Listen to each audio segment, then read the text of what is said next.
You are about to witness three inquiries that are neither lengthy nor complex, delivered in under 90 seconds within a Senate chamber where attendees assumed they knew exactly how the proceedings would unfold. Therefore, I ask that you withhold your judgment, avoid rushing to conclusions, and simply absorb the progression of events while keeping the timeline firmly in mind, so that upon hearing the final response, you can ask yourself what we are truly observing. If it is not vindictive blowback, considering this is no ordinary session or standard political theater meant for sound bites, but rather a meticulously executed operation where a United States senator condenses 12 months of pushback into 83 seconds, compelling a government executive to navigate his own chronological record until he runs out of room to maneuver. The countdown begins the second Elizabeth Warren lays a physical publication on the desk before the Senate Banking Committee, offering no grand monologue, no escalating tension, and no theatrical presentation of the document, choosing instead to simply place it face up for the broadcast lenses while locking eyes with Kash Patel. The initial query notes that on January 22nd, the New York Times released a report built on conversations with 45 active and former Federal Bureau personnel, highlighting that this relied not on a couple of tips or a single bitter insider, but a massive cohort. That publication characterizes Patel's managerial tenure as being plagued by personal vendettas, administrative incompetence, and emotional outbursts. Warren questions him directly about whether he reviewed the piece. He replies in the affirmative. He offers zero pause and zero deflection, providing a pristine admission that snaps the initial component firmly into position. The subsequent inquiry drops instantly, striking before the chamber can even fall into the predictable cadence of a routine dialogue, pointing out that on January 23rd, exactly 1 day following the story's release, he terminated 6 operatives from the Bureau's Miami division. Warren keeps her volume level and refuses to pad the interrogation, asking the singular vital detail of whether those half-dozen employees possessed any connection whatsoever to that specific reporting. During this round, Patel changes his posture. His response lacks its previous clarity, arriving instead cloaked in bureaucratic jargon and citations of internal audits, utilizing the sort of executive doublespeak that mimics a formal framework while completely dodging the actual issue presented. Warren halts his testimony, doing so with surgical precision rather than hostility, reminding him that he failed to address her prompt and demanding a binary response. He glances toward his legal counsel before stating that those individuals held no involvement. Pause at this exact juncture for a moment, as this is precisely the stage where typical committee sessions would pivot, having logged 2 inquiries and 2 replies without generating anything sensational or producing a viral news banner, yet that completely misses the current reality. What Warren is executing extends beyond simple interrogation into strategic chronological mapping, arranging calendar dates and testimonies side by side to create a pattern that only emerges if left uninterrupted, right before she launches the third inquiry regarding whether any of those dismissed personnel participated in the Bureau's judicially sanctioned 2022 sweep of Mar-a-Lago. This represents the critical flashpoint, not due to the complexity of the prompt, which is straightforward, nor because the outcome remains a mystery, which it does not, but entirely because of the preceding dialogue and the established facts cemented into the transcript over the prior 60 seconds. The chamber falls silent, avoiding any cinematic or exaggerated hush, but rather settling into the profound stillness that occurs when an audience grasps that the impending reply carries far more weight than all prior testimony combined. 11 seconds tick by, followed by a few additional moments as his lawyer leans forward, before Patel finally confirms that they indeed participated. Now we must rewind and refuse to push ahead just yet, allowing ourselves to sit strictly with those 3 provided responses. On January 22nd, a major publication prints a piece labeling the Bureau Chief's governance as fundamentally flawed, leaning on 45 agency insiders. On January 23rd, the very next morning, a half-dozen federal agents face dismissal. Those 6 operatives lacked any ties to the journalistic piece, yet they played active roles in the judicially approved 2022 sweep of the Florida estate. That precise progression constitutes the complete narrative Warren engineered without ever vocalizing it outright, which explains why this session deviates from the norm, as the entire interaction relies not on subjective decoding but strictly on chronological arrangement. We must now step beyond those 83 seconds to broaden our perspective, as the raw impact of that exchange only truly resonates once you comprehend the preceding events. On January 22nd of 2026, the New York Times released an investigative piece by journalist Emily Bazelon, where the origin of the information proves crucial, stemming from 45 active and former bureau staff members. That specific figure is hardly coincidental. It represents the dividing line separating mere gossip from established trends, distinguishing an isolated grievance from an overarching cultural atmosphere. The reporting avoids charging Patel with one specific misdeed, opting instead to depict a broader managerial era where personnel keep a low profile, highlighting an executive approach fueled by personal grudges and painting the agency as a vessel adrift without navigation. These do not serve as partisan campaign slogans, but rather stand as internal professional assessments originating from individuals who operated directly within the organization's walls. Patel issues a public rebuttal, branding the informants as nameless fabricators while appearing on broadcast networks to highlight apprehension metrics, insisting that hard data never deceives. This serves as his primary shield, choosing to entirely bypass the core allegations in favor of attacking the trustworthiness of the individuals stepping forward. Following that, on the morning of January 23rd, 6 operatives stationed at the Miami outpost are stripped of their badges. The agency offers no formal press release linking the occurrences and provides zero recognition that the chronological proximity might trigger suspicion, leaving only the stark reality of 6 ruined livelihoods. At this juncture, the chronological gap shrinks significantly, as those 6 professionals are far from random puzzle pieces within the agency, eventually earning the moniker of the Miami Six. Their shared connection involves no journalistic leaks, centers around no professional wrongdoing, and features no prior reprimands on their records.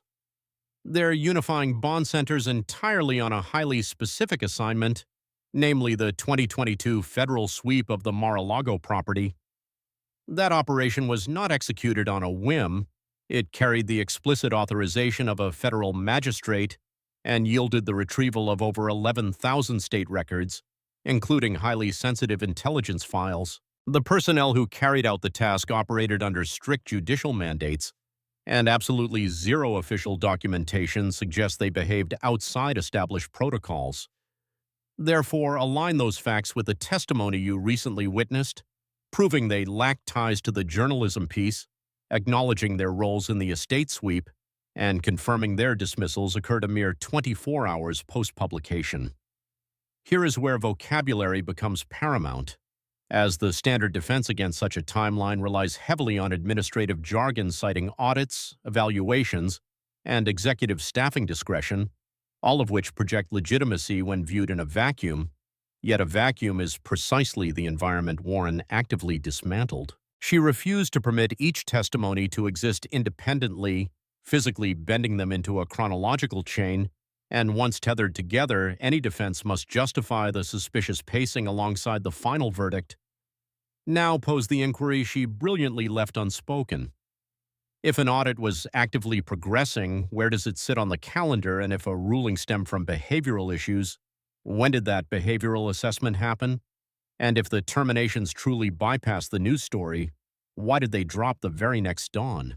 Under any alternative circumstance, if an executive digests a brutal piece regarding their oversight on Monday and by Tuesday terminates subordinates entirely divorced from that piece but deeply tied to a politically charged inquiry surrounding that executive sphere, you would never label the act standard administration. You would label it something far more sinister. That remains the fundamental purpose of those 83 seconds, aiming not to establish irrefutable judicial intent right then, but to crush the chronological buffer between incidents so thoroughly that the obligation to justify the actions completely transfers. Patel's counter to that shifting weight arrives as an absolute rejection, declaring on the record that 0 staffing choices stemmed from a desire for vengeance. That constitutes his formal declaration being pristine, blunt, and archived, yet the core issue remains that while a rejection tackles underlying motivation, a chronological chain highlights systemic architecture And whenever architecture clashes with stated motives, the architectural reality refuses to vanish simply because the motive gets disavowed. Warren completely grasped this dynamic, which explains why she avoids bickering, skips the debating, and refrains from hurling accusations in that instant, opting instead to simply apply another code of evidence to the transcript. This transcends a singular news report and an isolated batch of terminations, probing deeply into whether this identical progression manifests repeatedly over time. NBC News officially chronicles exactly that phenomenon, highlighting 4 distinct occasions during Patel's initial 12 months where critical media cycles preceded staff dismissals by mere hours or days. These are not carbon copy scenarios or perfectly matching environments, but they share the exact same chronological cadence, facing public heat, followed rapidly by issuing pink slips. Therefore, return to the initial prompt I issued prior to this breakdown, acknowledging that you have absorbed the trio of inquiries, observed the calendar alignment, and witnessed the interlocking testimonies, leaving you to wonder what we are dealing with if we rule out retaliatory measures. Crucially, if such a framework thrives within an agency tasked with upholding justice, how does it impact the internal workforce ordered to execute commands beyond their influence, knowing they might face subsequent penalization? These half-dozen operatives are not theoretical concepts or debate fodder. They are living professionals who conducted a magistrate-approved sweep, adhered strictly to judicial protocols, and saw their livelihoods destroyed the morning after their chief faced national media humiliation. This leaves us with a profound query that expands well beyond an 83-second window: what befalls a bureaucratic apparatus when simply fulfilling your duties morphs into a massive professional hazard, driven not by your actual performance, but by the coincidental public humiliation of your superior. If you have watched until this point, please strike the like button, leave your perspective in the comment section, forward this video to anyone needing to witness how this progression truly unfolds, and subscribe for the comprehensive analysis, because this narrative absolutely survives past those 3 inquiries, just as the newly established evidentiary record does. Let us delve deeper, as what you witnessed during that 83-second span fails to represent the totality of the issue. Rather, it is the condensed version of a far broader archive that only emerges once you abandon viewing events in isolation and begin analyzing them through a litigator's lens, placing dates, maneuvers, and consequences into an alignment that is far too neat to dismiss. This marks the juncture where the committee session subtly transitions from an isolated incident into a recognizable blueprint, as the Miami Six do not represent the initial victims of this chronological trend, but merely serve as its most lucid iteration, featuring a timeline so compressed it neatly tucks into 1 minute and 23 seconds of interrogation. However, retreating into the calendar preceding January 2026 reveals this identical architecture manifesting across varied environments and hitting distinct victims, all while maintaining a recognizable cadence that becomes impossible to unsee. During late October 2025, news surfaces regarding the Bureau's aviation assets being deployed in relation to a Penn State grappling tournament. The intricacies of that narrative remain convoluted, heavily disputed, and occasionally obscure, yet the overarching banner proves highly unfavorable, placing Patel's executive judgment under an intense microscope that quickly permeates both the press and the agency's internal corridors. Hardly a day passes before Stephen Palmer faces ouster, experiencing neither a silent lateral move nor a gradual weeks-long transition, but an immediate ejection. He was a 27-year agency stalwart commanding the Critical Incident Response Division, the specific sector tasked with managing several of the organization's highly classified tactical assets, notably encompassing its aviation wing. Halt at that point, as once more the provided justification relies heavily on procedural logic, citing internal audits, executive autonomy, and tactical requirements, projecting an aura of standard bureaucratic structure until you juxtapose it against the calendar. Media crisis immediately precipitating an ouster. By December 2025, a fresh piece of journalism makes the rounds, characterizing the institution once again as directionless, sparking severe executive doubts both in the public square and behind closed doors, resulting in the exit of additional elite operatives within days, featuring new targets but replicating the identical rhythm of intense heat-triggering swift consequence. This brings us to the January 22nd New York Times bombshell built on 45 informants, landing a devastating blow to institutional trust, followed directly by the January 23rd termination of the Miami Six. Subsequently, February introduces the Milan Olympics locker room controversy, generating another tidal wave of media exposure and intense investigation, ultimately culminating in a fresh batch of dismissals within 72 hours. This constitutes 4 distinct events across 4 varied environments, all mirroring one relentless cycle of facing public backlash followed immediately by issuing pink slips. This is no mere catchphrase, but rather the exact terminology utilized by ex-Bureau operative Rob DeMoe to articulate the internal dynamics he witnessed, speaking not as an external speculator but as a seasoned insider who identified the blueprint while navigating the agency's corridors. The former agent explicitly noted a definitive behavioral trend, stating that whenever the director finds himself caught in a public relations bind, he immediately resorts to terminating staff members. That vocalized assessment holds immense weight not because it independently certifies motive, but due to its perfect alignment with the archived calendar. It represents human observation verifying physical documents, and when eyewitness accounts perfectly mirror chronological evidence, the debate rapidly evolves from pure guesswork into logical deduction. Let us pivot back to the committee chamber, realizing that Elizabeth Warren never breached those doors armed with a solitary news clipping.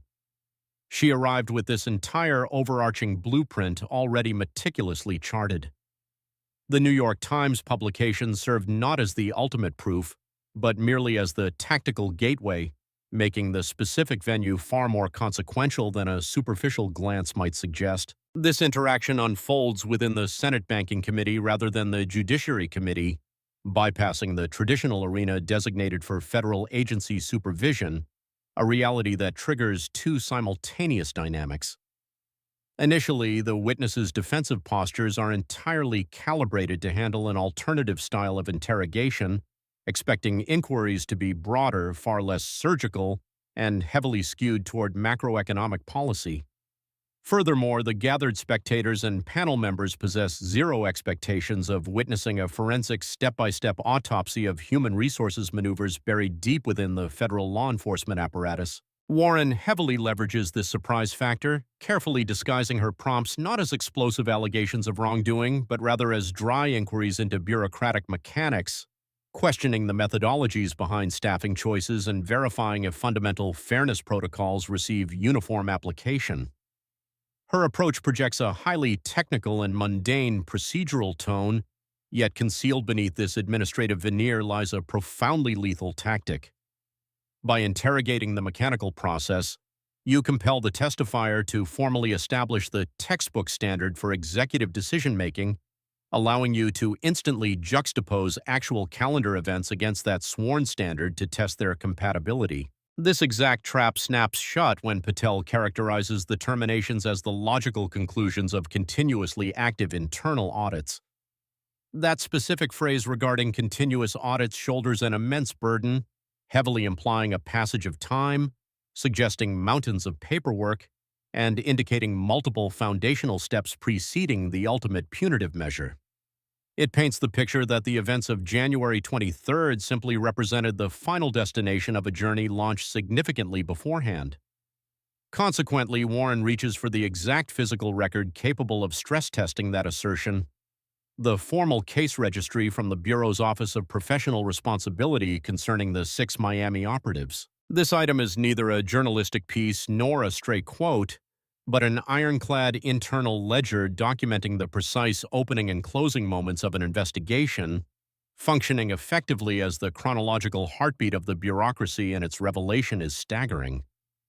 The ledger confirms the inquiry launched on January 23rd of 2026, the exact date the personnel received their pink slips, and the file was formally sealed before midnight. There existed absolutely no preceding audit, zero prolonged analytical evaluation, and no historical timeline bleeding backward into previous weeks or months. The bureaucratic machinery previously lauded as continuous actually lived and died entirely within the confines of a solitary calendar day, a day sitting suspiciously adjacent to the release of a highly damaging news story. Now, seize that stark reality and align it. It flush against Patel's sworn testimony, claiming the evaluation sequence had been actively progressing over an extended duration. That verbal declaration utterly fails to coexist harmoniously alongside a physical ledger proving a simultaneous launch and conclusion. A breaking point is inevitable, meaning either the executive's depiction of the machinery was factually compromised, or the internal archive suffers from omissions so severe they spark infinitely darker inquiries. Warren feels zero necessity to litigate the discrepancy, refusing to elevate her vocal register or hurl accusations of perjury, choosing instead to simply rest the paperwork on the dais and allow the chronological evidence to scream on its own. This exemplifies a masterclass in litigator strategy, avoiding pointless theatrical combat in favor of lethal synchronization, matching spoken testimony against archived files, pairing grand assertions with digital stamps, and introducing executive rationalizations only to shatter them with immediate paradoxes. Here, the session abandons mere awkwardness and enters the realm of monumental consequence. Upon cementing the reality that the Miami Six faced ouster the Morning Post publication, entirely divorced from the journalism but tethered to the Mar-a-Lago raid, and proving the justifying audit was miraculously birthed on the day of their firing, the debate transcends terrible optics and aggressively questions if the foundational accountability structure within a premier federal agency possesses any remaining pulse.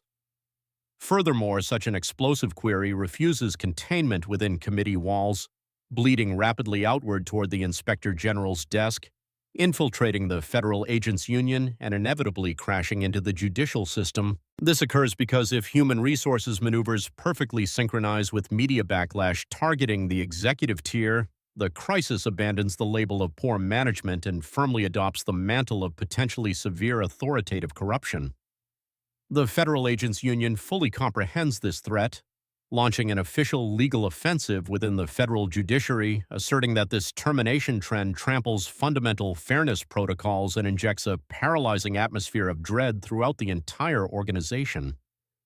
Meditate on that specific terminology for a moment: paralyzing atmosphere. This implies that operatives start computing operational hazards not through the lens of statutory compliance or magisterial approval, but by frantically guessing if executing their duties might eventually attract executive crosshairs due to entirely unpredictable external media cycles. The instant that paranoid calculus infects the agency's bloodstream, the entire paradigm shatters, morphing the core operational priority away from adhering to legislative mandates and toward a panicked assessment of personal vulnerability, should the partisan winds violently change direction. A premier national security apparatus cannot functionally survive under such psychological constraints, which underscores the profound importance of those 83 seconds. They do not serve as an ironclad conviction, but they strip away enough of the facade to guarantee a massive, inescapable inquiry. Warren is intimately aware of this trajectory, which is exactly why she refuses to halt her momentum after 3 inquiries, opting instead to lodge a formal petition demanding the Inspector General audit every single agency termination executed from January 2025 onward, refusing to isolate a solitary file. She does not demand an instantaneous judicial verdict right there at the microphone, but rather insists upon the construction of an impenetrable, comprehensive evidentiary archive.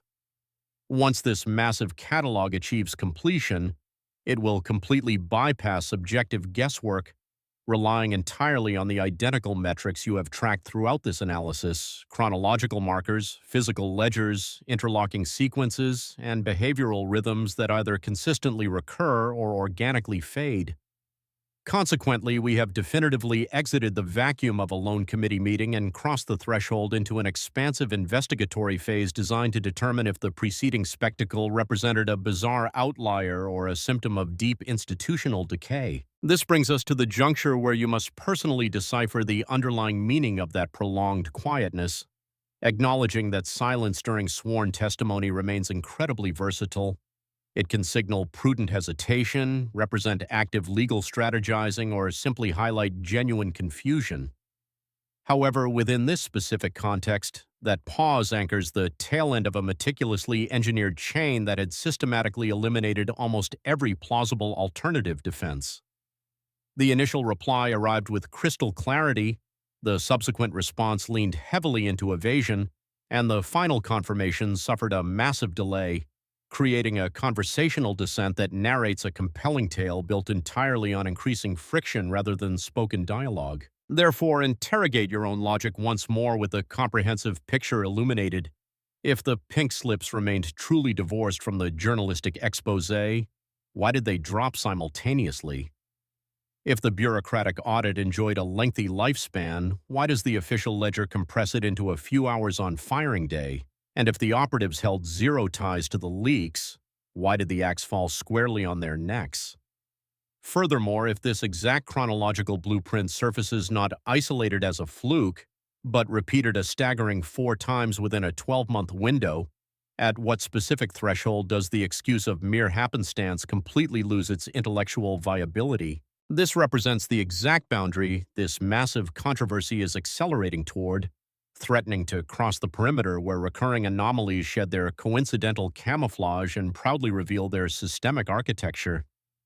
The moment that frontier is breached, the overarching dilemma abandons focusing on a single executive or an isolated verdict, pivoting drastically to question whether the bureaucratic apparatus maintains any inherent ability to self-heal when the highest-ranking officials serve as the primary architects of the dysfunction. This is the critical pivot where the narrative abandons calendar pacing and plunges deeply into the realm of lasting collateral damage. Recognizing that established routines do more than merely catalog past actions, they aggressively warp the cultural atmosphere surrounding those actions. Within a fortress like the Federal Bureau, where every tactical maneuver theoretically remains tethered to statutes, protocols, and certified jurisdiction, even a microscopic deviation in executive methodology refuses containment, rapidly cascading through the ranks and permanently altering the psychological calculus of operatives approaching their duties. Consequently, let us abandon the committee chamber once more to enter the physical reality where these executive decrees violently land, ignoring the broadcast equipment to focus on the regional outposts, the specialized squads, and the tactical units executing raids and drafting legal affidavits, fully aware that history will mercilessly dissect their every physical movement. The half-dozen operatives stationed in Florida operate not as conceptual mascots within this machinery, but as vital gears. They actively facilitated an evidence sweep sanctioned by a federal magistrate. This distinction carries massive weight, considering that within the strict caste system of national policing, a judicially approved property raid stands as one of the most undeniable manifestations of legitimate sovereign power. Such a maneuver undergoes brutal scrutiny, secures high-level authorization, generates endless paperwork, and absolutely rejects impromptu tactics. Despite executing this demanding operation while flawlessly adhering to established legal parameters, these professionals suffered sudden expulsion from their posts the morning their chief endured profound public humiliation.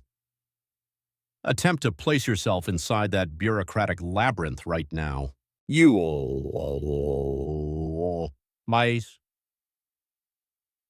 And an investigator handed a fresh docket, informed that judicial permission is secured, assured that all statutory requirements are satisfied, ordered to launch the mission, and suddenly the fate of the Miami Six invades your thoughts. You recall the events not as vague concepts or flashy news banners, but as a brutal chronological reality linking January 22nd directly to January 23rd. You possess total certainty regarding the legality of your impending tactical maneuver, yet you simultaneously grasp that the eventual blowback you suffer might operate entirely divorced from the realm of justice. Your survival could hinge on whether the operation turns politically toxic, whether it collides with a broader media narrative, or whether your signature lands on a document that a terrified superior might someday desperately attempt to disavow. That psychological paralysis defines the chilling effect in its purest form. Let us deconstruct that terminology to expose its practical reality. It injects lethal hesitation where absolute certainty is required, substitutes panicked strategy for standardized protocol, and ensures the fundamental inquiry of legality becomes woefully inadequate, overshadowed by the terrifying question of personal survival should the political winds violently shift by dawn. The millisecond that secondary anxiety takes root, the entire structural integrity of the agency begins to warp, avoiding immediate documentable collapse in favor of subtle delays, bypassed operational risks, and fundamentally altered investigatory tactics, simply because the price of failure transcends professional reprimand and bleeds into catastrophic personal ruin. Now drag that invisible cultural deterioration back into the committee spotlight, recognizing that Elizabeth Warren utilized those 83 seconds for something far grander than mere chronological mapping. She dragged this silent internal erosion out into the glaring light. She extracted the whispered anxieties usually confined to private conversations between frightened operatives and permanently cemented them into the formal legislative transcript. She accomplished this feat without ever vocalizing the concept of vengeance during that primary exchange, understanding perfectly that the chronological architecture would execute the heavy lifting on its own. However, she advances the strategy another level, positioning the NBC News breakdown adjacent to the New York Times expose and right alongside the professional responsibility ledger, weaponizing three distinct categories of proof representing journalistic deep dives, bureaucratic timestamps, and overarching behavioral analytics.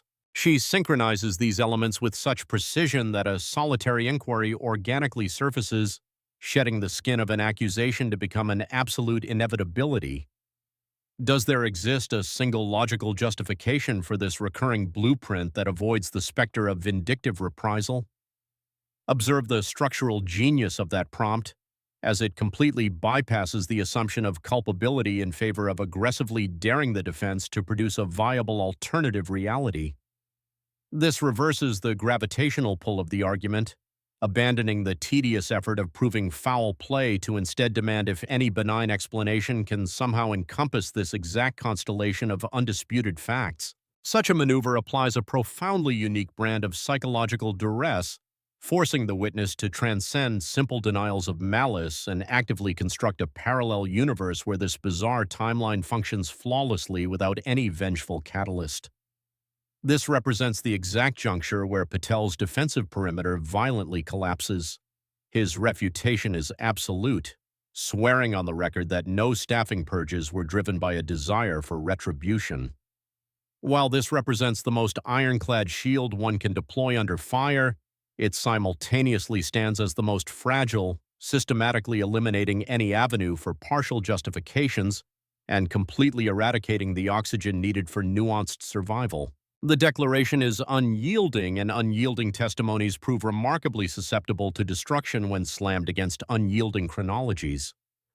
Consequently, when that pristine denial gets violently pressed against four archived iterations of an identical blueprint featuring terrible press immediately birthing termination notices, the debate ignores the clarity of the sworn statement to instead test if it can survive the brutal friction of recurring reality. Recurring events notoriously blur the line separating premeditation from consequence, given that a single occurrence registers as a fluke. Dual incidents can occasionally be written off as bizarre statistical noise, yet four separate events spanning varied environments with matching chronological rhythms rapidly abandon the realm of happenstance to strongly suggest a calculated methodology. Diving deeper into the professional responsibility ledger, we realize the bureaucratic apparatus actually morphs into a central antagonist within the narrative. This specific oversight department exists solely to guarantee that punitive strikes rely on verified analysis, ostensibly acting as the institutional shield designed to thwart dictatorial overreach. However, when the official ledger confesses to an investigation launching and concluding simultaneously alongside the firing squad, that vaunted shield rapidly deteriorates from a rigorous protocol into a hollow rubber stamp. The moment the institutional defense mechanism descends into mere theatricality, the vital border separating rigorous due process from retroactive rationalization violently dissolves. This represents an incredibly perilous environment for any governing body, but the toxicity increases exponentially for an apparatus wielding sovereign legal authority, primarily because its institutional credibility relies not merely on its final verdicts, but heavily on the ethical purity of the road traveled to secure them. Retreat to the macro perspective to digest the wider ramifications. This narrative completely outgrows a solitary executive issuing polarized decrees, probing deeply into whether the bureaucratic fail-safes engineered to chain that executive actually possess teeth, questioning if the labyrinth of audits, paperwork, and oversight holds any tangible weight, or if it can simply be pancaked into a 12-hour window whenever politically expedient. If these structural defenses prove easily compressible, they inherently become easily manipulated, and once manipulation is confirmed, the overarching mystery instantly demands to know who is pulling the levers and toward what sinister end.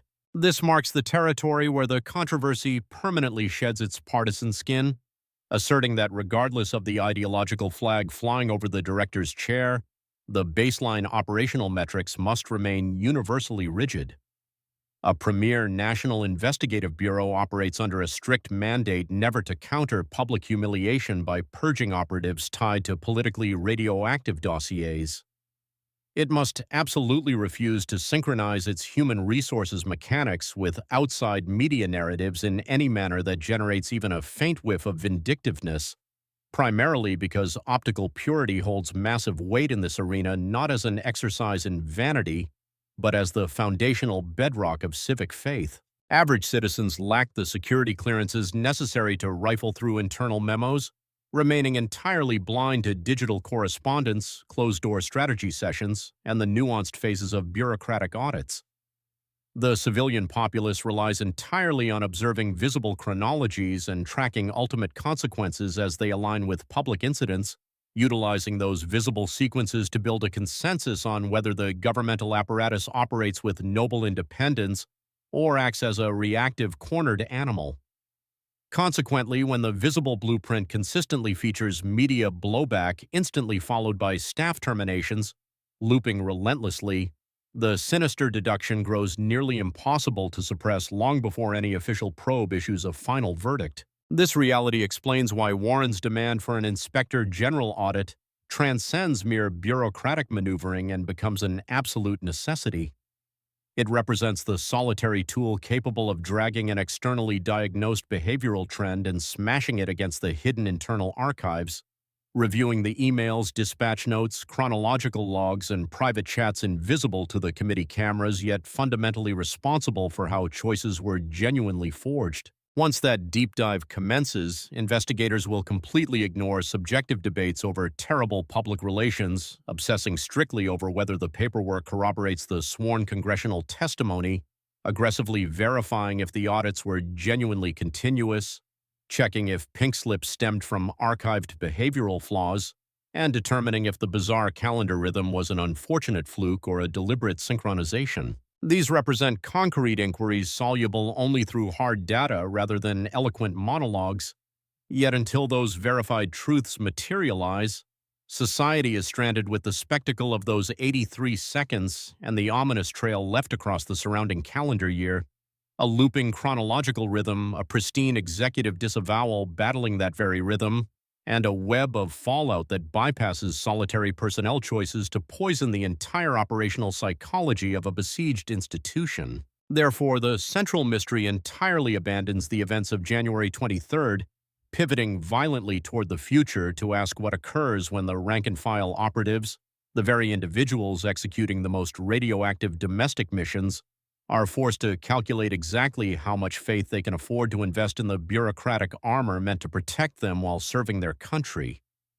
This is terrifying because if that internal faith deteriorates even fractionally, the resulting damage will remain invisible to front-page news cycles, manifesting instead as quiet hesitation, extreme tactical caution, and microscopic daily choices that eventually snowball into a total systemic metamorphosis. Furthermore, by the time this operational decay breaches the surface and becomes visible to the public eye, the toxic executive blueprint responsible for the rot will have already cemented itself as permanent institutional doctrine.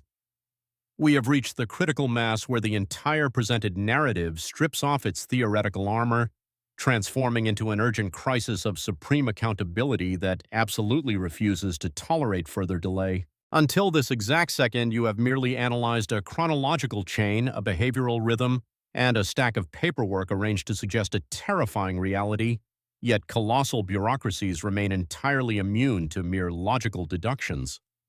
They only bow to formal findings, reacting exclusively to certified verdicts that trigger massive punitive measures and audits that actively judge rather than passively watch. This proves precisely the trajectory of our current crisis, as the sweeping Inspector General probe Elizabeth Warren officially mandated, operates far beyond empty political theater, possessing a defined jurisdiction, a lethal objective, and an unforgiving countdown clock. This investigatory body carries orders to dissect every single human resources execution launched from January 2025 onward, hunting aggressively for any statistical or physical tether connecting brutal media cycles targeting the executive suite to the subsequent distribution of pink slips, refusing to limit the scope to a single anomaly.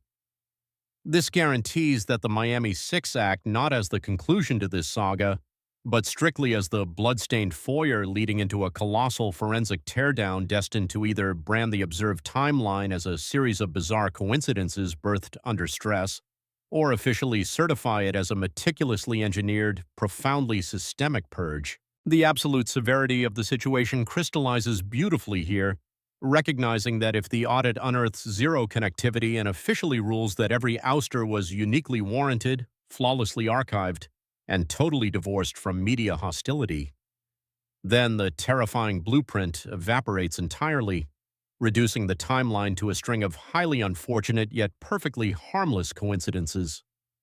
However, should the investigative unit discover the contrary, isolating even a fractional correlation or pinpointing a solitary case where the calendar rhythm and the termination are inextricably fused, the entire framework detonates. The crisis instantly sheds the label of a public relations nightmare and assumes the terrifying form of authoritative corruption. Such a revelation completely abandons the realm of partisan bickering, elevating immediately into a severe statutory crisis. Consider the tangible realities of this escalation, given that justice at such an elevated echelon never manifests via cable news chyrons. It functions through formal prosecutorial handoffs, certified reports engineered to launch immediate punitive strikes, and hardened evidence capable of migrating from HR folders straight into federal courtrooms. The nation's top prosecutor, the massive infrastructure of the Justice Department, and the sprawling network of federal judges form an entire formidable architecture constructed specifically to react to verdicts of this exact magnitude. Yet an immense paradox emerges, one that has quietly simmered beneath the surface of this narrative since day one. How does society navigate a scenario where the primary architect of the corruption sits comfortably at the apex of the very machinery built to eradicate it? This poses no mere philosophical thought experiment. It represents a catastrophic structural failure primarily because the failsafes designed to deliver justice demand absolute autonomy, operating on the incredibly fragile assumption that the apparatus can dissect its own organs without executive tampering, trusting that the penal code remains universally blind to rank. Tragically, as one ascends toward the absolute summit of that power structure, true investigatory independence rapidly devolves into a logistical nightmare. This highlights the supreme importance of the Inspector General in this specific conflict, acting as one of the exceedingly rare investigative organs engineered with built-in isolation protocols, specifically tasked with auditing elite executive maneuvers without bowing to executive commands. While admittedly flawed, as all supervisory committees naturally are, it remains the sole operational weapon on the board capable of capturing the raw essence of those 83 seconds and mutating it into an impenetrable evidentiary dossier. Furthermore, this final dossier will completely reject subjective feelings, relying instead on intercepted communications, digital missives transmitting around the time of the publication, secret boardroom chatter concerning the Florida operatives, early drafts of the firing orders, and chronological ledgers that will either scientifically validate or completely incinerate the assertion that audits were actively running. To put it plainly, it will illuminate the gaping chasm separating the polished rhetoric delivered under oath from the brutal reality executed in the shadows. The very second those contrasting realities are slammed together on the public table, true justice ceases to be a theoretical concept and materializes with terrifying force. However, while we await that explosive climax, society is left holding the broadcast transcript, the 83-second gauntlet, the trio of inquiries, the agonizing pause, and the eventual replies. Yet this preliminary archive is already executing massive damage, aggressively molding perception not through the fickle lens of daily polling, but by violently striking at the foundational bedrock of the agency's institutional honor. This proves devastating because true authority is never forged via empty executive proclamations. It is earned exclusively through relentless behavioral consistency. When the chief executive swears that staffing purges rely heavily on continuous audits, only for physical ledgers to expose an investigatory lifespan of a few hours concluding precisely at termination, that required consistency shatters into a million pieces. When pink slips hit the mail immediately following brutal press coverage on a single occasion, it triggers mild suspicion. When that exact sequence replays 4 distinct times, it summons an entirely different, far more sinister beast. Once that terrifying rhythm gets permanently burned into the legislative transcript, the scandal escapes the confines of human resources and explodes into a fierce national debate regarding the ethical deployment of sovereign power within one of the Republic's most lethal organizations. Force yourself to revisit the Miami 6 one final time, discarding them as mere debate fodder or news banners, to view them as living human beings, professionals who executed a judicially sanctioned raid, operators moving with the absolute blessing of a federal magistrate, and dedicated civil servants who, according to all accessible archives, were absolutely never cited for any professional transgressions. Despite this pristine standing, their life's work evaporated instantly, vanishing not at the tail end of a grueling probe or following a heavily documented disciplinary tribunal stretching over months, but completely unceremoniously during a volatile window resting suspiciously close to their boss's public humiliation. That grim reality represents the ethical nucleus of this entire saga, completely overshadowing partisan loyalties and ego clashes to highlight the devastating human toll. This remains true because if those operatives performed flawlessly, adhering strictly to statutes while fulfilling lawful commands, yet still suffered professional execution in a manner mimicking a panicked reaction to bad press, the core mystery ignores their specific tragedy to frantically ask what terrifying signal this transmits to the rest of the viewing workforce. Furthermore, that toxic transmission requires no vocalization to achieve absolute clarity. It resonates perfectly within the vacuum separating January 22nd from the dawn of the 23rd, echoes loudly in the void connecting a journalist's keystrokes to a severed career, and screams deafeningly within the hesitation trailing that final Senate inquiry. Consequently, we have reached the ultimate crossroads demanding you personally evaluate that prolonged pause, demanding you decode the chronological alignment, and demanding you pass judgment on a recurring blueprint officially cemented into federal archives with a durability-resisting casual dismissal. The reality remains that the avenues for rationalization are severely limited. You may label it a bizarre fluke, you might classify it as terrible calendar luck devoid of malice, or you could attempt to excuse it as the standard messy friction of an executive operating under intense duress. However, every single one of those defensive theories must successfully swallow the identical pile of irrefutable evidence, digesting the same suspicious dates and the same looping iterations across varied events, which is exactly the intellectual gauntlet Elizabeth Warren forged during those 83 seconds, utilizing a meticulously ordered timeline to force a conclusion without ever actually vocalizing the charge. Therefore, I present the ultimate inquiry, one that vastly transcends a solitary committee session, a single embattled executive, or a fleeting viral video snippet. If the sworn guardians assigned to execute the nation's statutes remain vulnerable to professional slaughter through mechanisms heavily mirroring the personal PR panics of their superiors, then what functional value does the concept of law enforcement actually possess?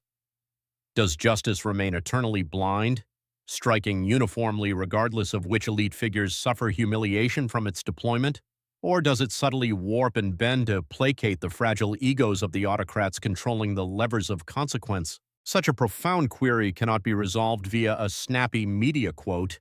It represents a foundational stress test regarding the public's faith in the republic itself, and until society receives a transparent, absolute verdict backed by titanium-grade evidence, those 83 seconds of footage will relentlessly reverberate light years beyond the confines of that Senate chamber. If you have navigated this extensive analysis to its conclusion, please smash the like button to boost its visibility. Leave your thoughts in the comment section because the minutiae truly dictate the reality here.